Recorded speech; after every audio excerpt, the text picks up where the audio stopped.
much, fellow Kenyans. I'm Babu Owino, Member of Parliament in Bakasi's constituency. I want to take this opportunity to thank Kenyans for the great support that you gave me during this challenging moment. I was arrested on Tuesday, the 18th day of July 2023 at Jomo Kenyatta International Airport around 9 p.m.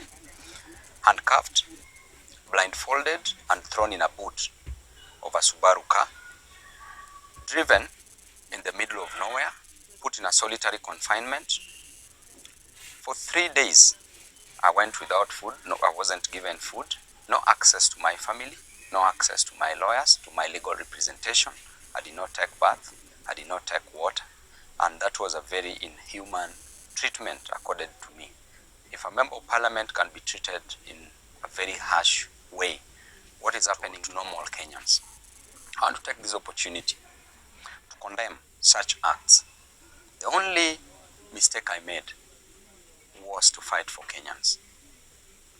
And as a leader, an elected member of parliament, I'm a voice of the voiceless. I'm a messenger. You can kill the messenger, but you will never kill the message. You can harass the messenger, but you will never destroy the message that is delivered. And if fighting for Kenyans is what will cost me my life, so be it. I'm an elected member of parliament whose role is to fight for Kenyans, is to fight for the downtrodden, is to fight for the people who are languishing in abject poverty, is to ensure that I deliver the best to them. And that is what I've been doing. Since I was a student leader, I was fighting for the interest of Kenyans, and I will continue fighting for the interest of Kenyans. I will never be gagged. And in fact, what you're doing to me and what you're doing to other leaders will just catalyze this reaction. We will do it even better. We will ensure that we will never be intimidated, we will never be cowed. As you can see, there are very harsh conditions in this life. Life is unbearable. The cost of living must come down. The price of fuel must come down. The price of hunger must come down. The price of other commodities must come down. A good leader is one who ensures that his people do not suffer.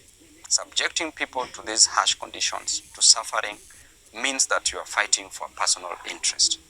This government rode on the back of the hustlers, the same hustlers of whom they are destroying on a daily basis. They are killing them, unleashing policemen to kill them, to maim them, to cause injuries on them, and that is not fair at all.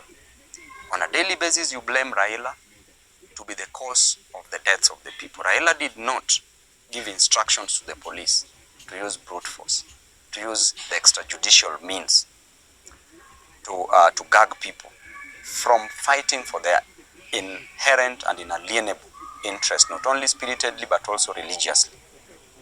Never blame Raila on this, because Raila is not in government. Raila did not take the price of hunger to the ceiling. Raila has not raised the cost of living. You as President Ruto, you as Rigathi Gachagua, what you are doing to the people is to deny them their fundamental human rights. In addition to that, you are killing them. You are destroying them. These hustlers, what will you tell them in 2027? How will you explain to them that you are the same person who used to fight for their interest, that you are the same person who condemned the extrajudicial killings? How will you explain to these hustlers? And I can tell you, even in the Bible itself, a story is told in the book of 1 Kings from chapter 12. When King Solomon had passed on, because King Solomon passed on after increasing taxes, there was heavy burden on the people. And after he passed on, his son, Rehoboam, took over.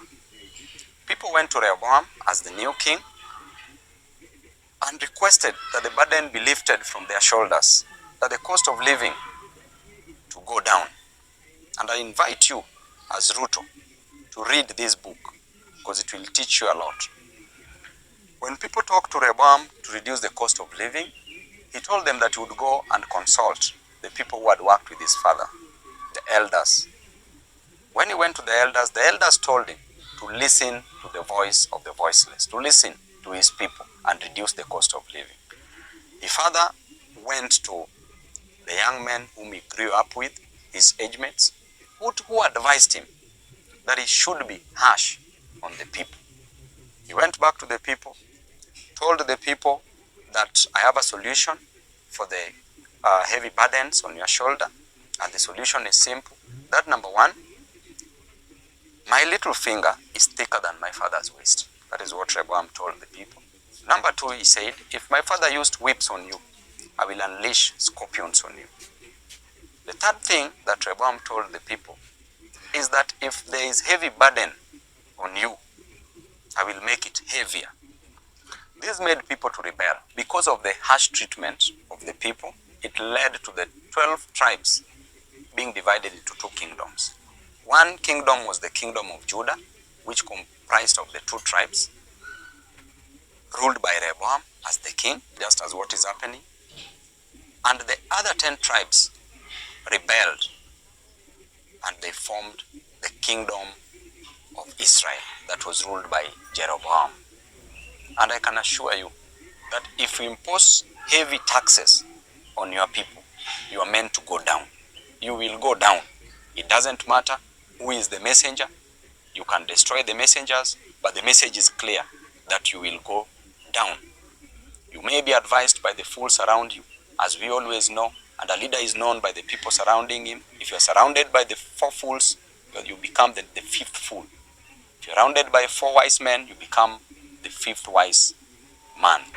But as things are clear, in black and white, you are surrounded by fools. I can clearly tell you that Kenya, where it is headed, just like in the Bible, will go down because of the heavy cost of living you're imposing on the people. Because of the high cost of living, because people lack a lot in life, you are rushing to build for people houses. People don't need houses. People just need food.